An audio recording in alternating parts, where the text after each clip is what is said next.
वाहिगुरु जी का खालसा, वाहिगुरु जी की फ़तेह।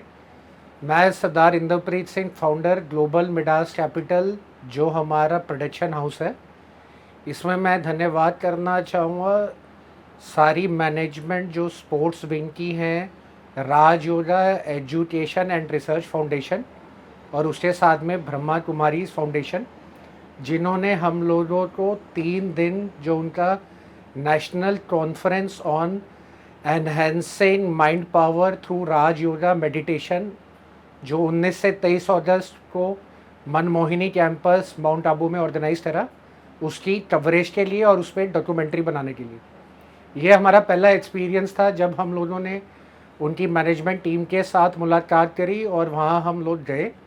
तो जो हमने 3 दिन वहाँ पर रह के विटनेस किया कि जिस तरीके से रिलीजियस लीडरशिप होती है और जिस तरीके से पॉलिटिकल लीडरशिप होती है, इसी तरीके से ब्रह्मा कुमारीज और स्पोर्ट्स विंग बहुत बढ़िया काम कर रहे हैं एक स्पिरिचुअल लीडरशिप क्रिएट करने में। तो जब हमने वहाँ पे ऐसे जो सेशंस थे अटेंड करे, पैनलिस्ट आए थे वहाँ पे काफ़ी, जिन्होंने अपने एक्सपीरियंस बताए। जो ब्रह्मा कुमारीज की स्पोर्ट्स की विंग की सीनियर मैनेजमेंट थी, डॉक्टर जसदीप सिंह जी, साथ में BK अजय जी, डॉक्टर गुरदीप सिंह जी, राजा राम मोहन जी, और भी ऐसे जो थे, उन सब से जब हम लोगों ने इंटरेक्शन करी और उनका जब व्यू पॉइंट देखा, तब हमने देखा कि किस तरीके से उन लोगों ने एक डेडिकेटेडली स्पिरिचुअल प्रोग्राम बनाया मेडिटेशन का, जिसको राज योगा मेडिटेशन कहते हैं।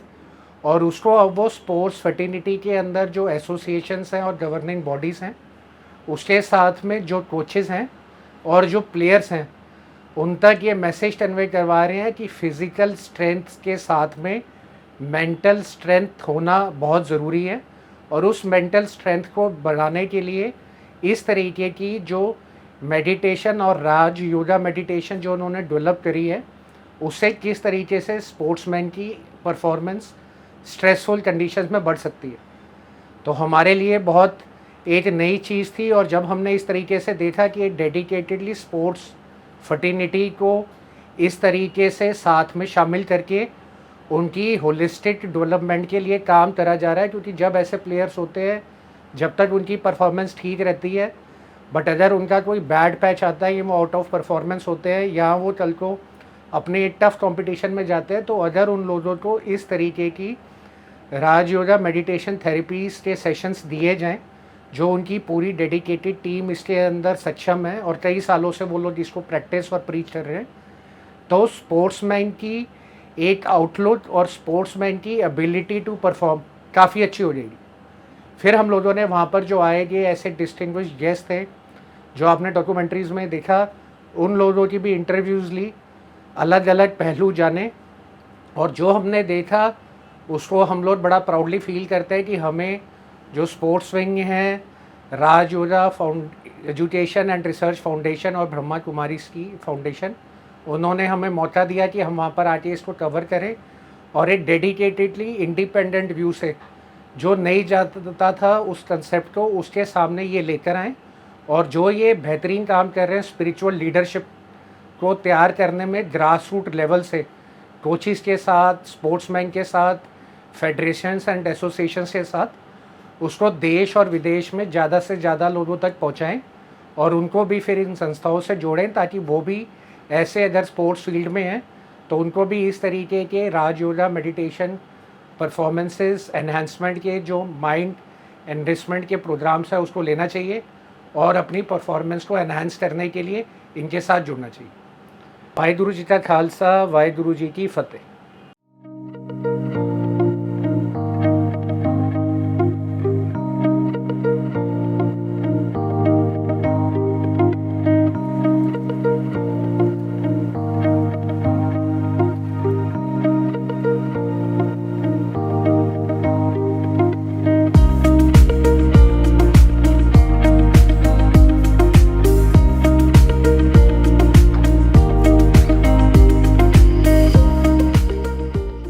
नमस्कार, मैं हूं कशफी शमाल और आप सभी का स्वागत है ग्लोबल मिडास कैपिटल फाउंडेशन की इस खास पेशकश में। दोस्तों, आज हम मौजूद हैं राजस्थान के माउंट आबू के मनमोहिनी कॉम्प्लेक्स में, मनमोहिनी वन कॉम्प्लेक्स में 3 दिन का स्पोर्ट्स आयोजन है और ये स्पोर्ट्स विंग जो है राजयोग रिसर्च एंड फाउंडेशन की तरफ से है और इस स्पोर्ट्स में हम जानेंगे स्पोर्ट्स साइकोलॉजी के बारे में और स्पोर्ट्स का मेडिटेशन से क्या जुड़ाव है उसके बारे में भी हम बातचीत करने वाले हैं। तो आइए इस प्रोग्राम का आगाज़ करते हैं। सर, आप स्पोर्ट्स विंग के कोऑर्डिनेटर हैं, तो स्पोर्ट्स विंग की शुरुआत कब हुई और क्यों हुई? मैं साइंटिस्ट और इंजीनियर्स विंग में आया था संस्था में 1995 में। तो जब मैंने देखा कि साइंटिस्ट और इंजीनियर्स की ट्रेनिंग यहाँ ऑलरेडी होती है, तो फिर आइडिया आया कि क्योंकि मैं स्पोर्ट्स में था, नेशनल लेवल पे बॉक्सिंग वगैरह खेलते थे, तो ये ट्रेनिंग हमने अपने बड़ों को बताया कि ये खिलाड़ियों के लिए भी अगर हो तो बहुत अच्छा है। तो 2002 से फिर दादी प्रकाश मनी, निर्भय भाई, जगदीश भाई जी ने परमिशन दी और ये तब से सेवाएं शुरू हुई हैं। ये जो आपने सेवा शुरू की तो ख़ासकर स्पोर्ट्स पर्सन्स के लिए, तो उसके बाद कुछ स्पोर्ट्स पर्सन में जो खिलाड़ी होते थे उनमें कुछ चेंज नज़र आया आपको, कुछ पॉजिटिव चेंज? ये हम लोगों ने काफ़ी जैसे बैडमिंटन है, रेसलिंग, बॉक्सिंग, नेशनल टीम्स हैं, तो उनमें जब भी ट्रेनिंग कराई तो उनका जो एंग्जाइटी लेवल था कोई काफ़ी कंट्रोल हुआ। किसी को गुस्सा आ जाता था, कोई टेंशन हो जाती थी अपोनेंट को देख के। तो ये जो ट्रेनिंग उनको कराई और 1 दिन, 2 दिन, 3 दिन ऐसे अलग अलग ड्यूरेशन की होती थी, तो उनकी परफॉर्मेंस में काफ़ी चेंजेस आए। One of the example is Saina Nehwal. तो उनके फादर ने ये ट्रेनिंग अपने लेवल से स्टार्ट कराई थी। मोहम्मद आरिफ सर उनके कोच थे उस टाइम। तो इस तरह से मैराथन भी यहाँ पे होती हैं, उनकी लाइफस्टाइल चेंज करके, उनका डाइट प्लान चेंज करके पहले से बहुत अच्छी परफॉर्मेंस अनेक एथलीट्स ने दी है। ज़्यादातर जो स्पोर्ट्स पर्सनालिटीज़ हैं, मतलब बाद में पर्सनालिटी बने, लेकिन हमने देखा है कि वो बहुत ही लो बैकग्राउंड से आते हैं, तो उन लोगों को फिर आप कैसे डील करते हैं? सबसे बड़ी बात यहाँ संस्था की ये है कि यहाँ कोई भी ट्रेनिंग या टीचिंग होती है उसके चार्जेस नहीं हैं। तो कोई भी एवरेज फैमिली वाला, गरीब परिवार वाला, कोई भी व्यक्ति इस ट्रेनिंग को ले सकता है।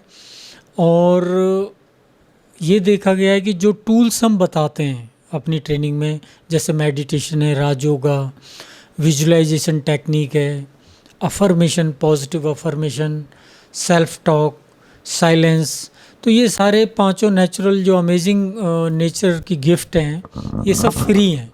तो इनको कोई भी एथलीट कर सकता है, केवल इसके लिए थोड़ा टाइम, एनर्जी और अपना थॉट्स प्रोसेस हमें उसमें देना होता है।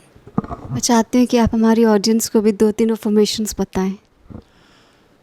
जैसे एथलीट्स जब आते हैं तो हम उनको अफर्मेशंस देते हैं कि I can do it, I am champion, I am great, I am wonderful, I am winner. तो इस तरह से पॉजिटिव रिजल्ट को हम विजुलाइज कराते हैं थ्रू अफर्मेशन। कितने कोचेस जुड़े हुए हैं इस पूरी कंट्री में? ऐसे तो हमारे जो बीके मेंबर्स हैं वो तो हैं 500 से के आसपास हैं। बाकी आई थिंक 4 to 5,000 से ज़्यादा एथलीट्स और कोचेस इंडिया वाले जुड़े हुए हैं। फ़ॉरेन के भी हमारे प्रोग्राम्स हुए हैं, लेकिन फ़ॉरेन के उतने ज़्यादा नहीं जुड़े हुए। उसमें साइकोलॉजिस्ट वगैरह, माइंड पावर ट्रेनर जुड़े हैं, लेकिन इंडिया से ज़्यादा जुड़े हुए हैं लोग। तो अगर किसी स्पोर्ट्स पर्सन को स्कॉलरशिप चाहिए तो फिर क्या आप लोग प्रोवाइड करते हैं? यहाँ पे हम लोग फाइनेंशियल, क्योंकि फ़ीस वगैरह चार्ज नहीं करते और ये संस्था कंट्रीब्यूशन पे चलती है, तो हम ऐसा स्पॉन्सरशिप वगैरह उनके लिए कोई ऐसा प्रोविज़न नहीं है। लेकिन अगर हमारे कनेक्शन में कोई इंडस्ट्रियलिस्ट है, बिजनेसमैन है, अगर वो हमें कहता है कि मैं कुछ एथलीट की सेवा कर सकता हूँ, तो हम उससे उनको कनेक्ट कर देते हैं कि भाई आप इनसे इनकी मदद कीजिए। बहुत बहुत शुक्रिया हमसे बात करने के लिए, थैंक यू सो मच। आप हेड क्वार्टर कोऑर्डिनेटर हैं, तो इसमें आपका क्या रोल होता है, क्या करते हैं आप? रिसेंटली मुझे ये स्पोर्ट्स विंग में as a Madhuban head quarter coordinator की सेवाएं दी गई हैं। और हमारी हर साल यहाँ पर नेशनल लेवल की एक कॉन्फ्रेंस होती है और इसके अंतर्गत रजिस्ट्रेशन से लेके एकोमोडेशन, हर तरह से, चाहे स्टेज प्रोग्राम, जो भी बैकग्राउंड में जो भी कार्य होता है वो सब की कोऑर्डिनेट करना, बड़ों से उनको इनवाइट करना, टोटल मिला के जो भी काम होता है वो बैकग्राउंड में करना होता है। तो अगर कोई जुड़ना चाहे आपकी संस्था से तो वो कैसे जुड़ सकता है? जी, इसके लिए एक तो हमारा बेसिक कोर्स होता है। वो बेसिक कोर्स करने के बाद जो भी इंटरेस्टेड होते हैं मेडिटेशन में, राजयोगा और आध्यात्मिकता में, वो आगे इसको कंटिन्यू करते हैं। और उसके बाद जो आगे फर्दर मतलब और लंबे समय जब जुड़ते हैं तब वो फिर आगे सेवाओं में जुड़ते हैं। लेकिन पहले हमें बेसिक कोर्स क्लियर होना ज़रूरी है। तो वो कोर्स कौन कौन से हैं? बेसिक कोर्स में हमारा ये राजयोग मेडिटेशन जिसको हम कहते हैं, इसके अंतर्गत अलग अलग चैप्टर आते हैं। जैसे पहले स्वयं की पहचान, मैं कौन हूँ, क्योंकि आज व्यक्ति स्वयं को ही नहीं जानता है। हम फिजिकली जानते हैं अपने शरीर के बारे में, लेकिन शरीर ही तो सब कुछ नहीं है ना। आज भी एक जब शरीर छोड़ जाता है उसके बाद भी तो कुछ आइडेंटिटी है हमारी, उसके बाद भी तो हम याद करते हैं उनको। तो ज़रूर कोई ना कोई और भी शक्ति है शरीर के अंदर जो निकल जाती है, जिसके लिए कहते हैं कि भाई वो चला गया। कौन चला गया? शरीर तो आपके सामने ही पड़ा है। तो उसके बारे में हम यहाँ पहचान देते हैं आत्मा के बारे में, कि वो आप आत्मा हैं। फिर हम दूसरी पहचान देते हैं परमात्मा के बारे में, कि आपका परमात्मा के साथ क्या संबंध है। क्योंकि आज हमारा आपस में तो बहुत अच्छा संबंध है, लेकिन परमात्मा के संबंध को भूले हुए। और कई बार आपस का संबंध भी इसलिए अच्छा नहीं हो पा रहा है क्योंकि परमात्मा के साथ जितना अच्छा संबंध हमारा होना चाहिए वो नहीं है। तो ये राजयोग हमें उससे साथ जोड़ता है, और उसके साथ जुड़ने से उसकी गुण और विशेषताएं, उनकी कलाएं जो भी हैं, वो शक्तियां हमारे पास आती हैं। क्योंकि जैसा संग वैसा रंग। तो ये कोर्स कितने साल का होता है, महीने का होता है? ये केवल 7 चैप्टर्स हैं। आपको 7 आवर्स देने हैं।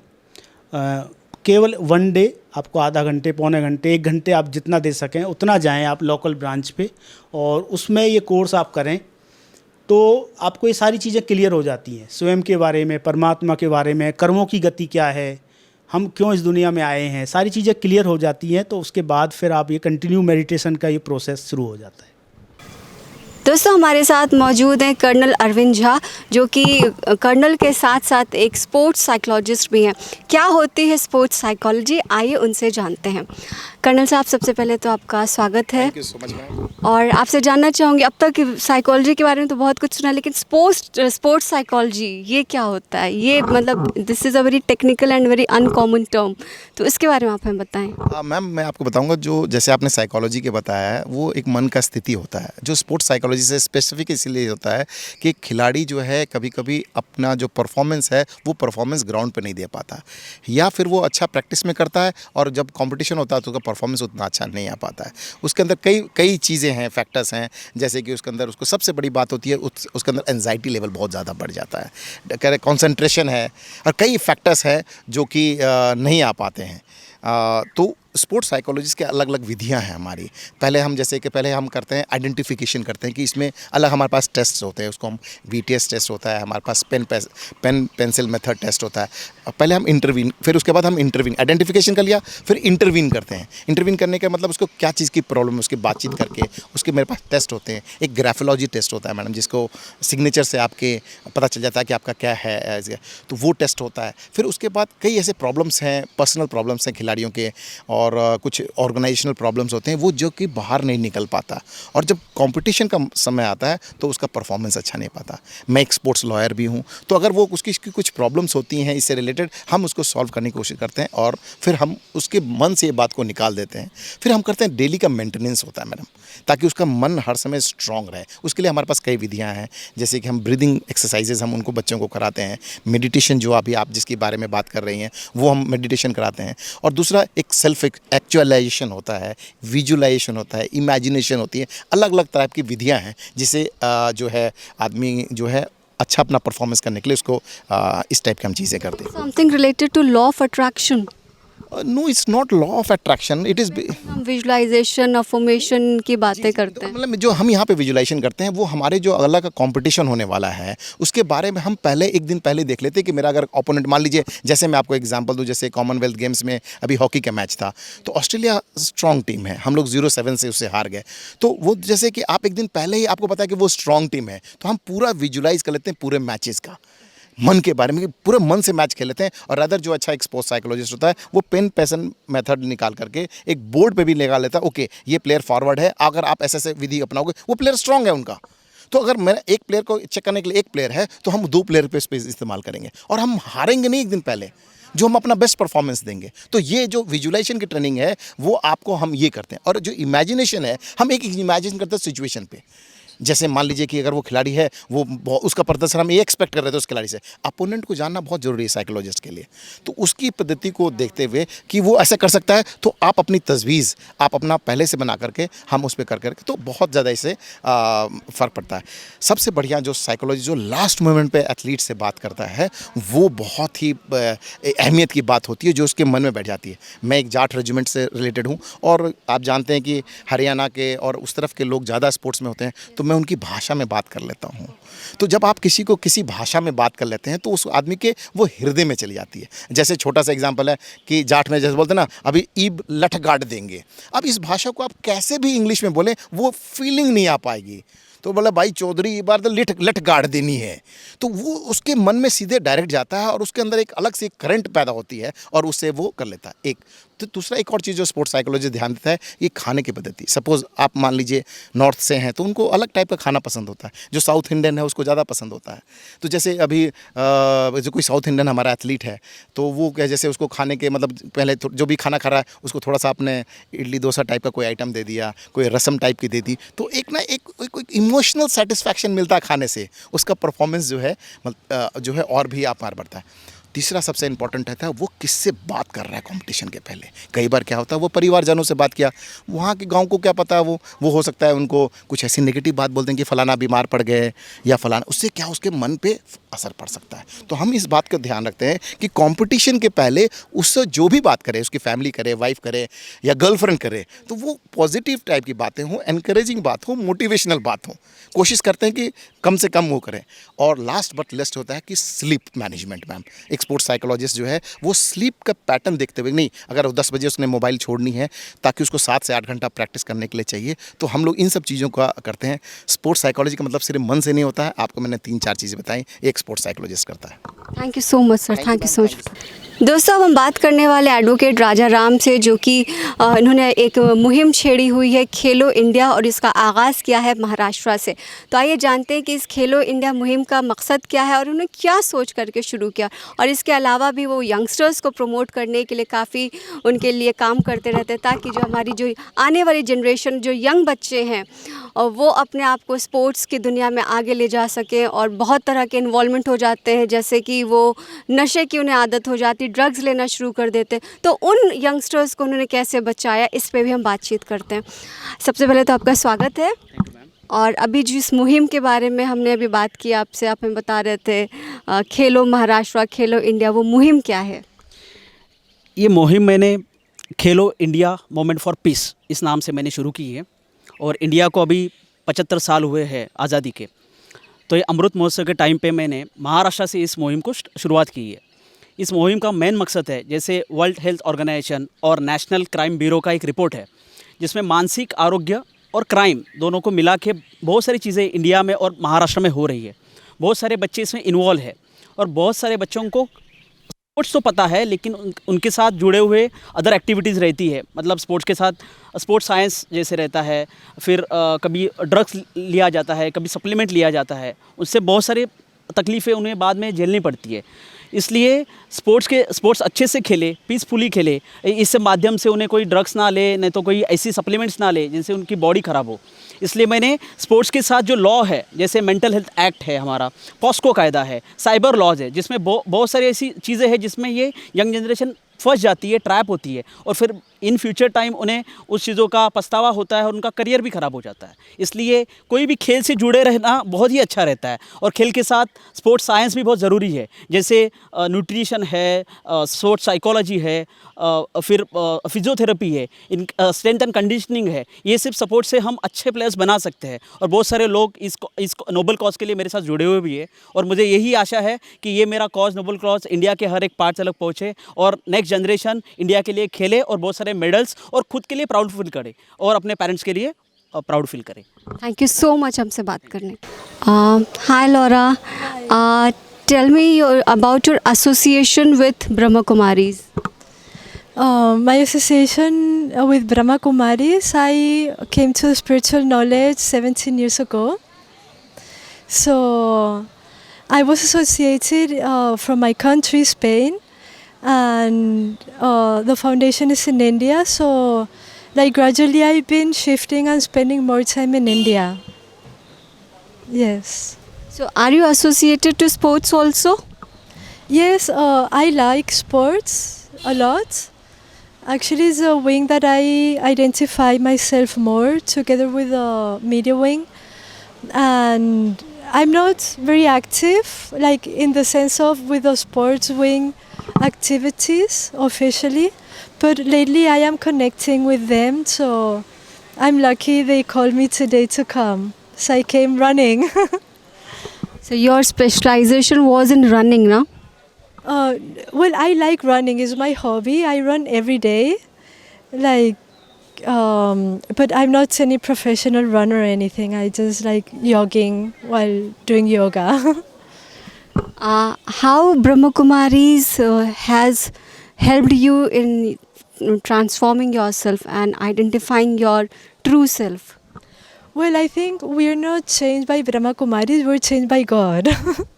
Because Brahma Kumaris, everybody is different, and yes, we can also change each other. If somebody has better qualities than me or different, I can learn from them. And they're good company, like we don't drink or smoke, take drugs, these things. So in that sense, it's been my protection. But it's a test also because we have strong karma, because we know from many births. We believe Brahma Kumaris, we are soul, so we also test each other. Thank you so much for talking to us.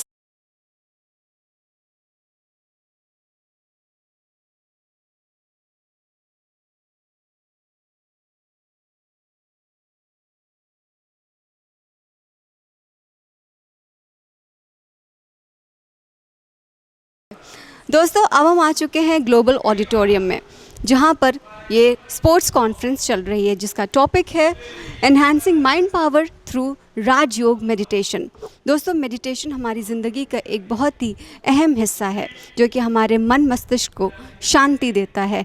और बहुत सी ऐसी जो situation आती है जब हम अपने आप को हारा हुआ महसूस करते हैं, उस वक्त मेडिटेशन हमें मदद करता है उससे बाहर निकालने में। और ये मेडिटेशन जो है ख़ासकर स्पोर्ट्स के लोगों के लिए, स्पोर्ट्स पर्सनालिटीज़ के लिए, प्लेयर्स के लिए है कि मेडिटेशन के थ्रू वो कैसे अपनी हार जीत को और अपने नेगेटिव एनर्जी को, अपने स्टैमिना को इम्प्रूव कर सकते हैं। जो नेगेटिविटी है उससे वो बाहर निकल सकते हैं। और अगर हारने का जो दर्द होता है उससे आप कैसे जूझ सकते हैं, इसके बारे में भी इस कॉन्फ्रेंस में हमें बताया जा रहा है। आप सभी यहाँ पर आए हैं इस कॉन्फ्रेंस का थीम लेके, एनहांसिंग माइंड पावर थ्रू राज योगा मेडिटेशन। उसका फर्स्ट स्टेप आपने आज सवेरे सुना है कि जब हम अपने आप को पहचानते हैं, अपनी जो शक्ति है, सामर्थ्य है या टैलेंट्स है, वो सब जब समझते हैं, तब कोई भी गेम में, इधर इट इज़ लाइफ और any play which you are playing, उसमें एक्सेल कर सकते हैं। You all agree with me? Yes, it's not just game, it's not just one particular game you all belong to. लेकिन हम जो ब्रह्मा कुमार्स एंड ब्रह्मा कुमारीज हैं, जो फिज़िकली हम लोग नहीं जुड़े हैं स्पोर्ट्स से खेलने के रूप में, लेकिन जीवन के खेल में तो हर एक है यस, तो उसमें भी जीतना है, राइट? तो वो जीत कैसे हो, और हारते हैं तो भी उसको कैसे हम पॉजिटिवली लेके एक स्टेपिंग स्टोन बना के आगे बढ़े, उसके लिए ये स्पोर्ट्स कॉन्फ्रेंस ऑर्गेनाइज़ किया है। तो आप सभी पूरे भारत से आए हैं, तो यहाँ पर 3 दिन के लिए पधारे हैं। ये पवित्र स्थान है, बहुत महत्वपूर्ण स्थान है। ऐसे स्थान में आना भी बहुत बड़ा भाग्य होता है। तो आप सभी भाग्यशालियों को फिर से इस स्पोर्ट्स कॉन्फ्रेंस में सब स्पोर्ट्स विंग के भाई बहनों के तरफ से स्वागत है, स्वागत है, स्वागत है। तो आज फर्स्ट हम ब्लेसिंग से शुरू करेंगे, क्योंकि कोई भी काम आप जब भी कोर्ट में भी जाते हैं या कोई भी ऑफिस में भी जाते हैं तो पहले क्या करते हैं? ब्लेसिंग लेते हैं। हाँ, भगवान से ब्लेसिंग लेते हैं या बड़ों से ब्लेसिंग लेते हैं, आपके कोच से ब्लेसिंग लेते हैं। तो ब्लेसिंग का बहुत बड़ा महत्व है हर एक के जीवन में। तो आज हम ये कॉन्फ्रेंस का शुरुआत भी करते हैं ब्लेसिंग्स के साथ। तो ब्रह्मा कुमारीज का जो सेक्रेटरी जनरल है वरिष्ठ भ्राता जी राजयोगी ब्रह्मा कुमार निर्वैर भाई जी, वो आप सभी के लिए खास गुड विशेस भेजे हैं, ब्लेसिंग्स भेजे हैं। भाई साहब फिज़िकली नहीं आ पाए, लेकिन यहाँ शांतिवन कॉम्प्लेक्स में ही रहते हैं, तो भाई साहब खास हम सभी के लिए ब्लेसिंग्स भेजे हैं। तो पहले हम अपने आप को ब्लेसिंग से भरपूर करेंगे, फिर कार्यक्रम शुरू करेंगे। तो अभी देखते हैं। ओम शांति। परम पिता परमात्मा के अति प्यारी संतानों, विशेष रूप से नेशनल स्पोर्ट्स कॉन्फ्रेंस के साथ जिनका ऑर्गेनाइज करने में पार्ट है और जो पार्टिसिपेट कर रहे हैं उनका पार्ट है, आप सब के लिए हार्दिक स्वागत और बहुत बहुत आपकी इस कॉन्फ्रेंस की सफलता के लिए शुभकामनाएं।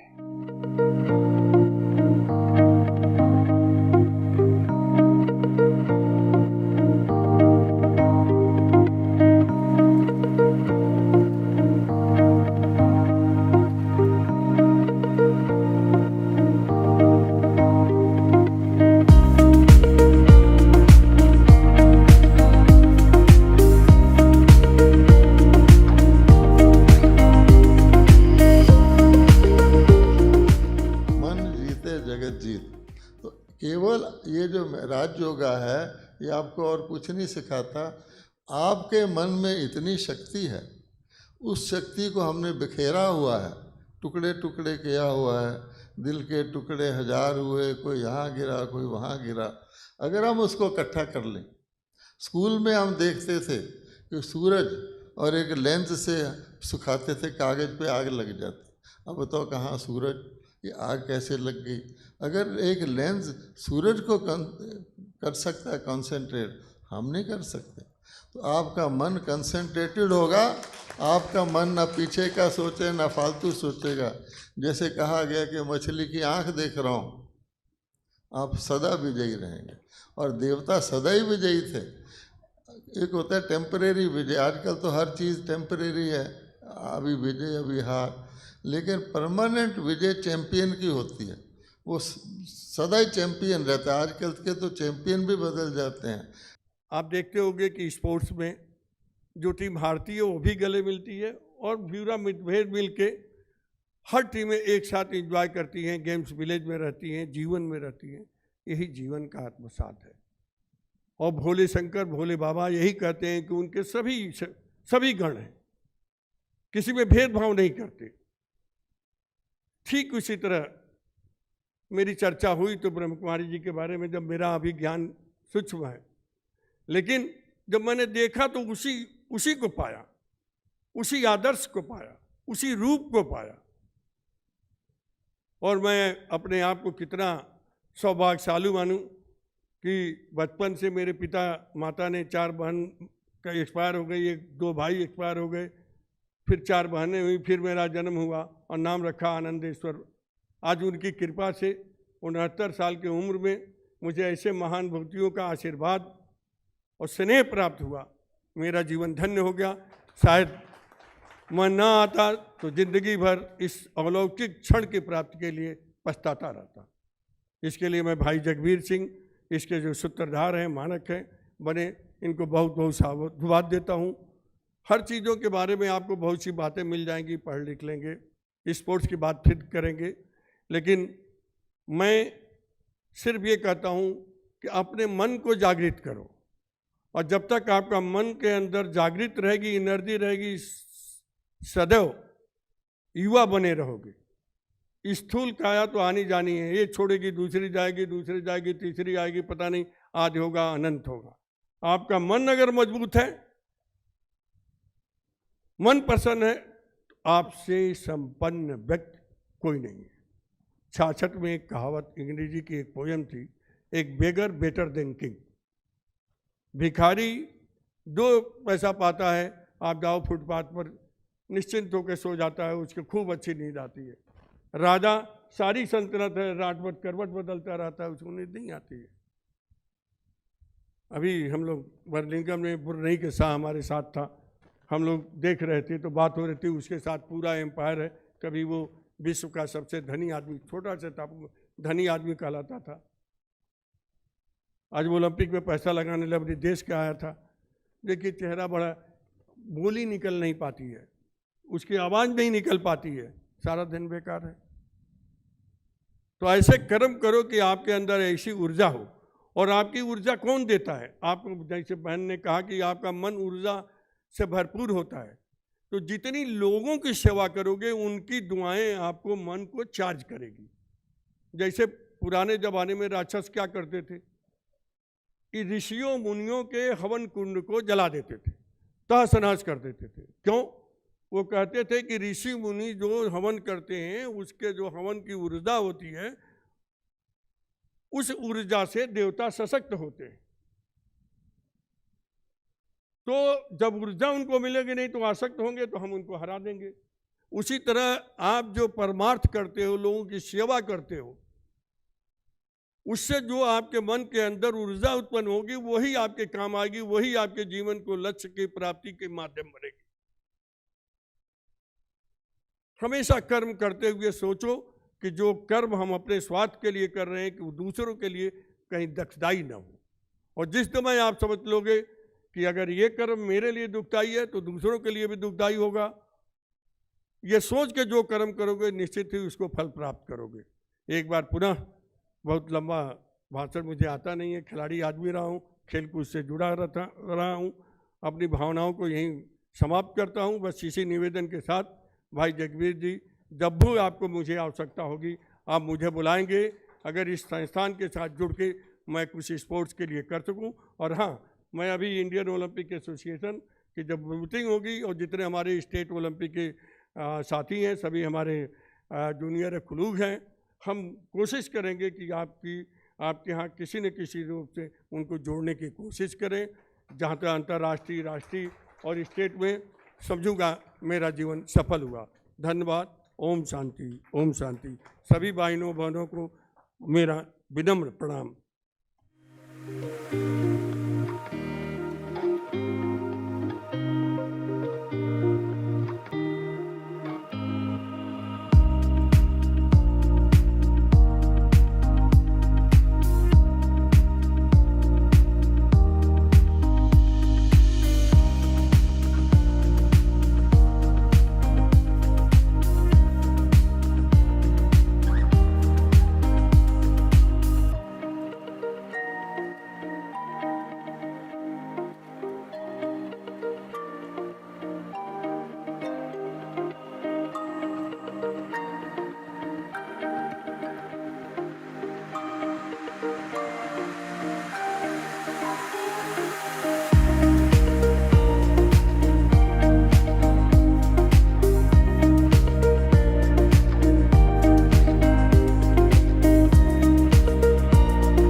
सर ब्रह्मा कुमारी इसका अपना एफएम चैनल भी है, उसके बारे में हमें बताएं। जी जी, नमस्ते, बहुत बहुत धन्यवाद, शुक्रिया आप। और प्रजापिता ब्रह्मा कुमारी ईश्वरीय विश्वविद्यालय का कम्युनिटी रेडियो स्टेशन है जिसका नाम है रेडियो मधुबन और फ्रीक्वेंसी है 90.4 FM। तो इस कम्युनिटी रेडियो के माध्यम से हम लोग जो हैं यहाँ के लोकल जो हैं आदिवासी लोग हैं, गुजरात और राजस्थान के बॉर्डर में जो लोग रह रहे हैं, उन सभी को ये सुनने का अवसर मिलता है और हम सभी लोग उनको जाके मिलते हैं और डोर में उनसे बातें करते हैं। उनके जीवन शैली क्या है, उनका लैंग्वेज जो है, विशेष रूप से यहाँ पर अलग अलग लैंग्वेज जो मारवाड़ी बोलते हैं, कई लोग गुजराती बोलते हैं, कई लोग हिंदी बोलते हैं, तो उन सभी से मिलने का अवसर मिल जाता है। और फिर उनके जो प्रॉब्लम्स हैं कि उनके यहाँ क्या समस्या है, किसान हैं तो उनकी क्या प्रॉब्लम्स हैं, वो सारी चीज़ें हम लोग कलेक्ट करते हैं। और इसके साथ में जो गवर्नमेंट की जो बातें हैं, यानी गवर्नमेंट की जो योजनाएं हैं, उसके बारे में भी हम पब्लिक को बताते हैं इसके माध्यम से। तो एक कोलैबोरेशन हो जाता है कि भाई आम किसान की जो बात है और सरकार की योजना, वो दोनों चीज़ें हम लोग जो है रेडियो पे प्ले करते हैं रिकॉर्ड करके।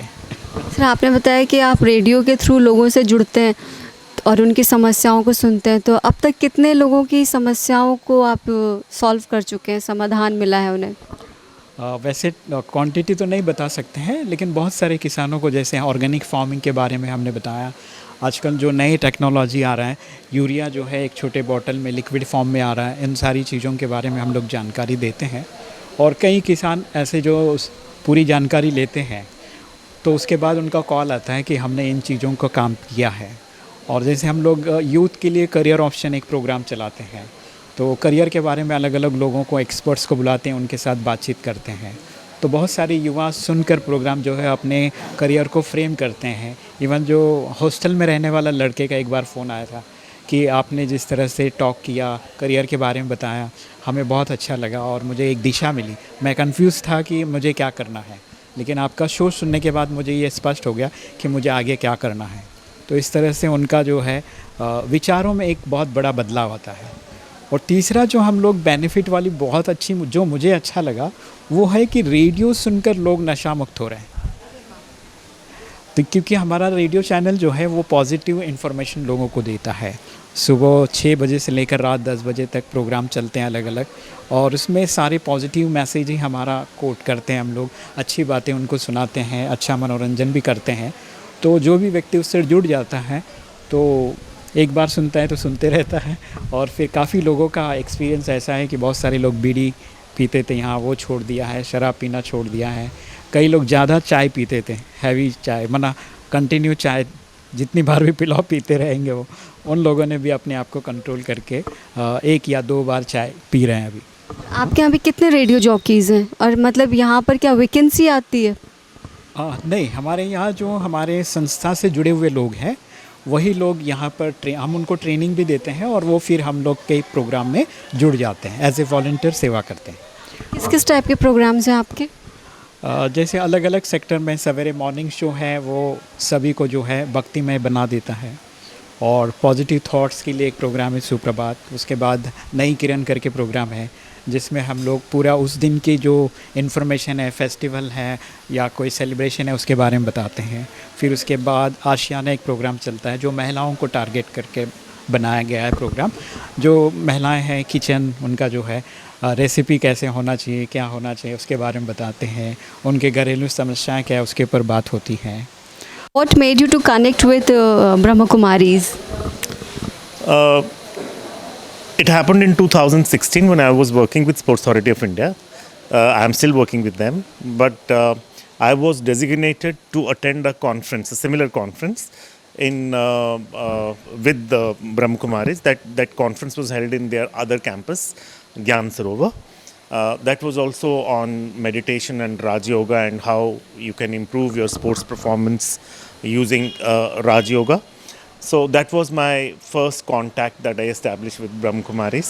I attended that conference, and that was the time when I had already put in around 24 years of service, and I found certain principles, certain ideas which were, I came across during that workshop, during this conference, that I incorporated those ideas in my training processes, and they not only proved very beneficial with regards to my coaching, but also I kind of transformed as a person to quite an extent. I became a little more tuned down, a little more at peace with myself, and that helped me to grow as a professional and also as an individual. So, how do I help people, those who want to make their career in sports, and how do they get help from you? How you assist them to become a better person, a better human being, a better sports person? You see, I have been a faculty at the National Institute of Sports in Bangalore. So my job is to produce coaches.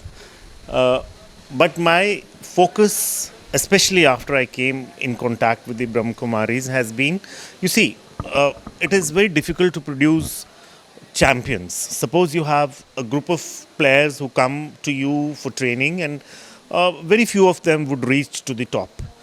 So the focus of the coach should not only be those few who make it at the top. His focus should be on the people who do not make it on the top, because they would be in the majority. So as coaches, it is our moral and ethical responsibility to produce productive citizens for the country. Even if they do not perform very well at the top level, they should be productive in whatever field they choose for themselves, and they should be good human beings. So it is very important to inculcate those kinds of values in them through the sports development programs, and coaching is one of them. If I am producing coaches, I produce 30 coaches every day, and they go to the fields at various places. They work in schools and colleges and other educational institutions and clubs.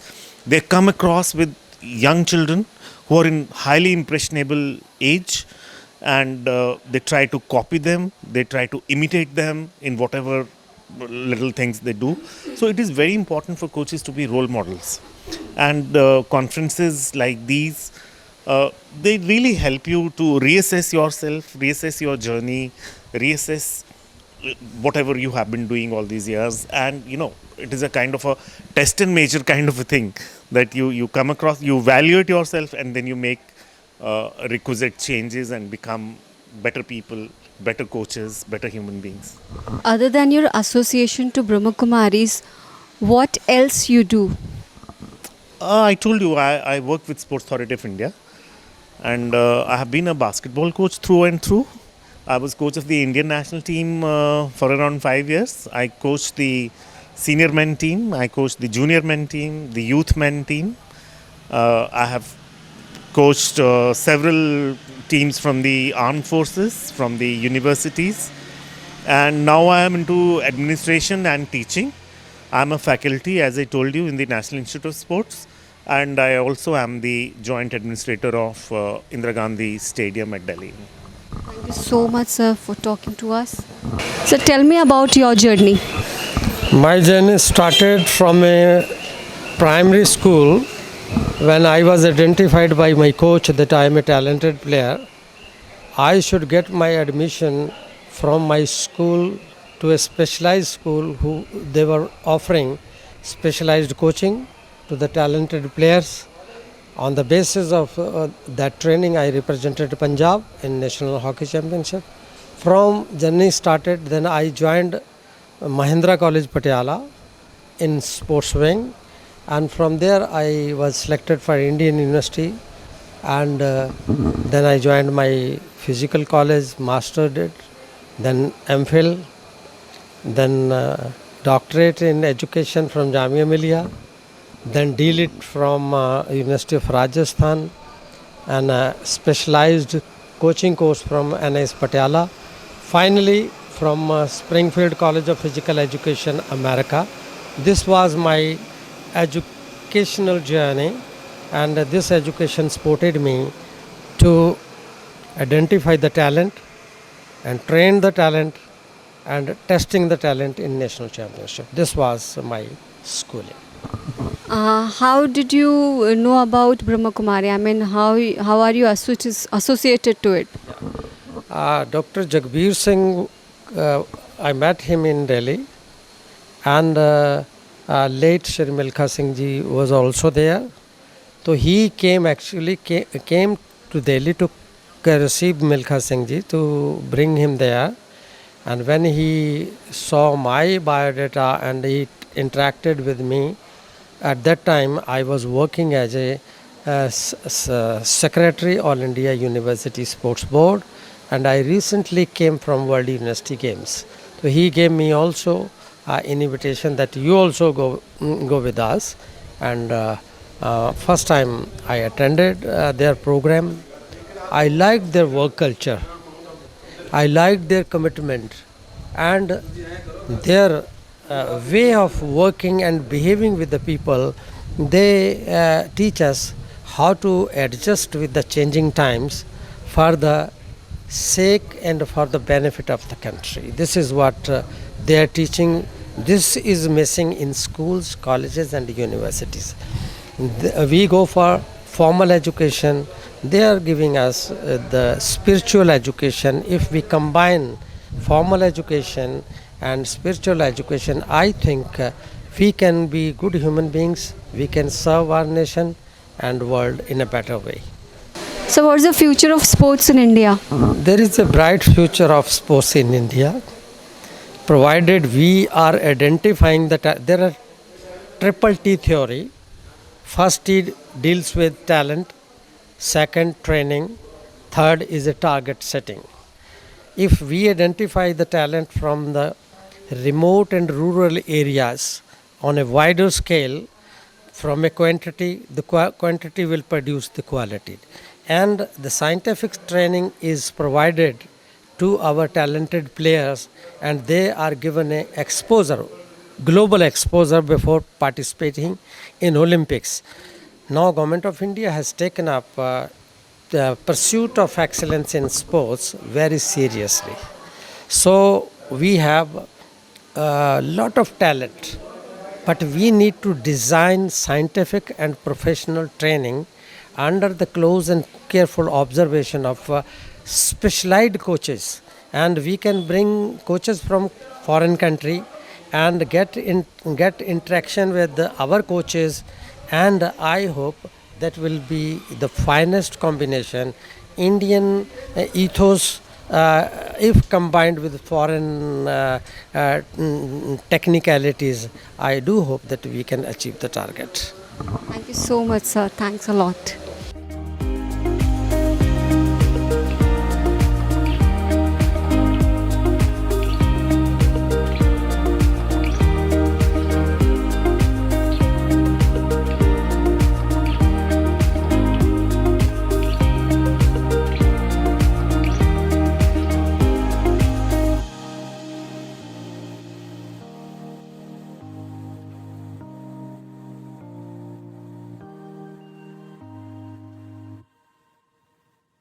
दोस्तों इस वक्त हम मौजूद हैं Manmohini one complex के दिव्य लोक में।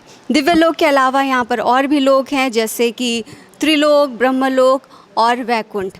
और इन बिल्डिंग्स को इसलिए बनाया गया है ताकि जो लोग सेंटर से जुड़ना चाहते हैं, जो अपने आप को आध्यात्म से जोड़ना चाहते हैं, वो यहाँ पर आ सकें और रह सकें।